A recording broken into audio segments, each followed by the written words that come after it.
Tunakushukuru mchana wa leo kwa mnataka kutukumbusha tena wajibu wetu kama wazazi kwa watoto wetu.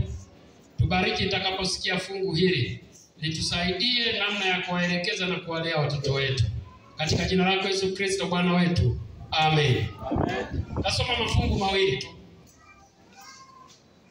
Na mafungu haya yanahusu yote malezi ya watoto.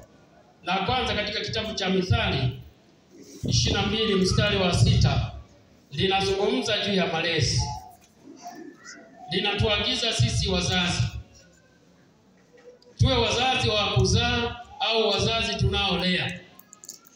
Biblia inatuagiza kwamba mlee mtoto katika njia impasayo, naye hataiacha hata atakapokuwa mzee. Jamani, Bwana Yesu asifiwe. Jukumu na kazi ya kuelekeza watoto wetu, watoto wanaozaliwa mikononi mwetu toka wakiwa wachanga kabisa.